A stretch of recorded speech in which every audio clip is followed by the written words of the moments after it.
आप सुन रहे हैं कहानी गरीब का मसीहा सोनू सूद। धनबाद नाम के शहर में एक साधारण से परिवार में एक लड़की का जन्म होता है। उसके माता पिता उसका नाम कोनिका रखते हैं। कोनिका धीरे धीरे बड़ी होने लगती है और स्कूल जाने लगती है। कोनिका पढ़ाई के साथ साथ खेलों में भी खास रुचि लेती है। टेलीविजन पर आने वाले स्पोर्ट्स के कार्यक्रम देखकर तो वो बहुत ही ज्यादा खुश होती है। एक दिन टेलीविजन पर राइफल की निशानेबाजी का खेल चल रहा था। शूटर लड़कियां राइफल से निशाने साध रही होती है और इन्हें इस तरह निशाना लगाते देखकर कोनिका तालियां बजा बजा कर उछलने कूदने लगती है। अम्मा, पापा, पापा देखो देखो, लड़कियां बंदूक से कैसे निशाने लगा रही है। मैं भी ऐसे ही निशाने लगाऊंगी, मुझे भी एक बंदूक दिला दो। नन्ही कोनिका की यह बात सुनकर उसके माता पिता बहुत खुश होते हैं और उसे समझाने लगते हैं। हाँ हाँ, हम तुझे भी ऐसी ही एक बंदूक दिला देंगे, पर तू पहले बंदूक उठाने के काबिल तो बन बेटी।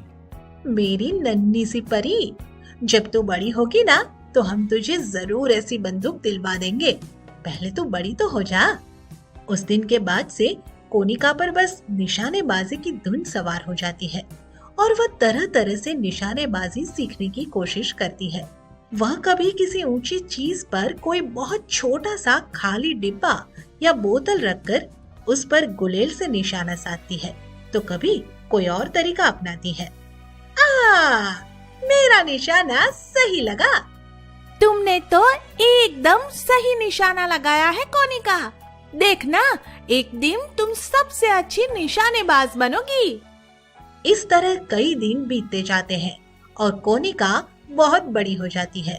वह इतनी बड़ी हो जाती है कि निशानेबाजी का असली मतलब समझ सके और इस समय वह सचमुच ही अपने हाथों में राइफल थामकर निशाना लगाने का प्रशिक्षण लेने लगती है।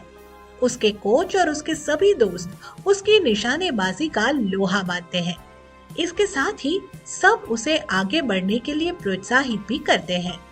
कैसा रहा मेरा निशाना? बहुत शानदार निशाना लगाया है तुमने कोनिका। शाबाश कोनिका, तुम्हारा निशाना वास्तव में ही बेहतरीन है। अगर ऐसे ही अभ्यास और परिश्रम करोगी तो तुम स्टेट और नेशनल लेवल पर ही नहीं बल्कि इंटरनेशनल लेवल पर भी नाम कमाओगी। इस तरह दिन, महीने और साल बीतने के साथ साथ कोनिका शूटिंग या निशानेबाजी के खेल प्रतियोगिताओं में जिला स्तर से राज्य स्तर पर कई रजत और गोल्ड पदक जीत जाती है। मगर इतना सब होने पर भी निशाना लगाने के लिए उसके पास अपनी राइफल नहीं होती। वह सरकार से भी गुहार लगाती है, मगर वहां भी उसकी कोई नहीं सुनता। उसे अपने कोच और दोस्तों की राइफल उधार लेकर खेलों में भाग लेने पर मजबूर होना पड़ता है। इसी कारण वह मन ही मन में बहुत दुखी रहने लग जाती है और गहरी चिंता में पड़ जाती है। कोनिका, तुम किस चिंता में डूबी हो? कोई कष्ट हो तो हमें बताओ। राधिका, मैं सोच रही हूँ कि अगर मेरे पास भी अपनी राइफल होती तो कितना अच्छा होता ना। मैं दूसरों की राइफल के सहारे कब तक आगे बढ़ पाऊंगी? तुम चिंता करने की बजाय कोशिश करो। कहते हैं कि जो कोशिश करता है जरूर सफल होता है। देखना, तुम भी सफल होगी। राधिका के समझाने पर कोनिका का कुछ हौसला तो बंध जाता है और वह राइफल के लिए पैसे का प्रबंध करने में जुट जाती है। उसके गरीब पिता की जेब में तो इतना पैसा था नहीं कि वह बेटी के इस काम में कुछ मदद कर देता, मगर कोनिका किसी तरह राइफल के लिए 1 लाख का लोन लेने में अवश्य सफल हो जाती है। पर इतने में तो कुछ नहीं हो पाता, क्योंकि उसे जो राइफल खरीदनी थी उसकी कीमत 3 लाख थी। सरकार से तो कोई उम्मीद रही नहीं और राइफल के लिए लोन भी सिर्फ 1 लाख ही मिल पाया है। भला इतने में क्या होगा? बाकी के 2 लाख का इंतजाम कैसे करूं? कोनिका, तुम घबराओ मत, कुछ और कोशिश करो। अपने दोस्तों से मदद मांग कर देखो, हो सकता है बात बन जाए। अगर इंटरनेशनल स्तर पर सफलता पानी है तो राइफल तो खरीदनी ही पड़ेगी, समझी? जी सर, समझ गई। अपने कोच की बात पर गौर करते हुए कोनिका अपने सब खास दोस्तों से पैसे की मदद मांगती है और उसके सब दोस्त उसकी मदद करते भी हैं, मगर इससे भी कोई खास बात नहीं बनती। सब दोस्तों द्वारा मदद किए जाने पर भी केवल 80,000 रुपए ही जमा हो पाते हैं और इसी कारण उसकी चिंता अभी भी बनी रहती है। इसी बीच एक दिन वह प्रशिक्षण सेंटर से अपने घर की तरफ जा रही होती है तो अचानक बारिश आ जाती है और वह बारिश से बचने के लिए एक शेड के नीचे आकर बैठ जाती है। फिर जैसे ही वह बैठती है, पानी में भीगता हुआ एक पिल्ला वहां आ जाता है और उसके पैर चाटते हुए कूं कूं करने लग जाता है। उसे देखकर अचानक कोनिका के चेहरे पर मुस्कान बिखर जाती है। ए, तू तो बड़ा क्यूट है रे, भूखा है क्या? खाना खाएगा?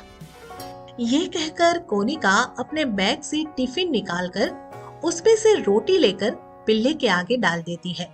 पिल्ला खुश हो जाता है और रोटी खाने लग जाता है।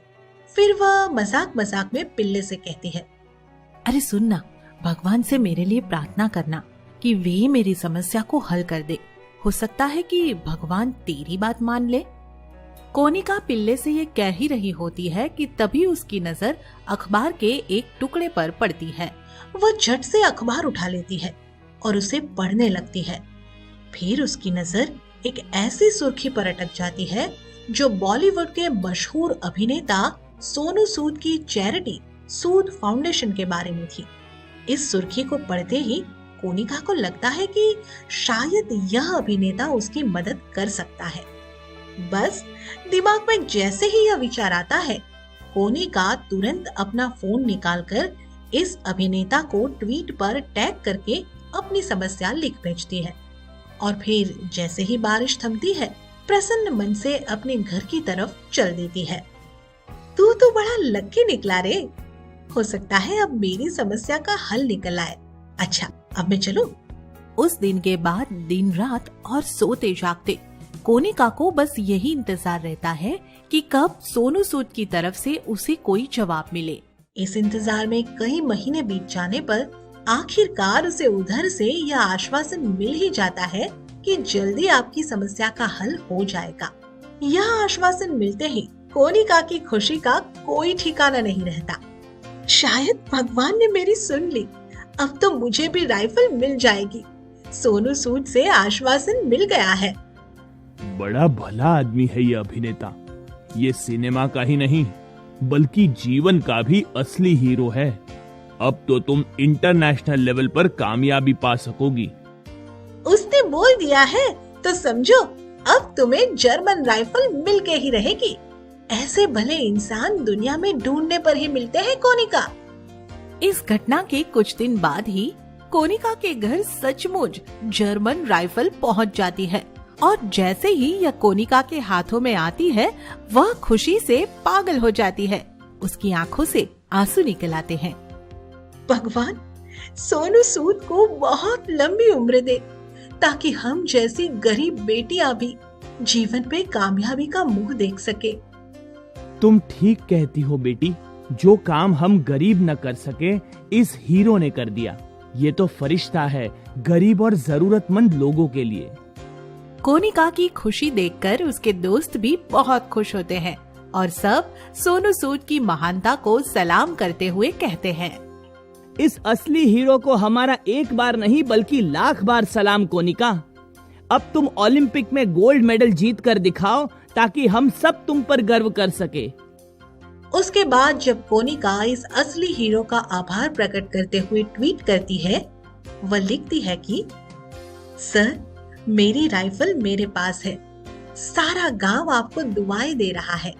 कोनिका के इस ट्वीट का जवाब कुछ इस तरह से मिलता है कि अब ओलंपिक में भारत का स्वर्ण पदक पक्का, बस सभी की प्रार्थना की जरूरत है।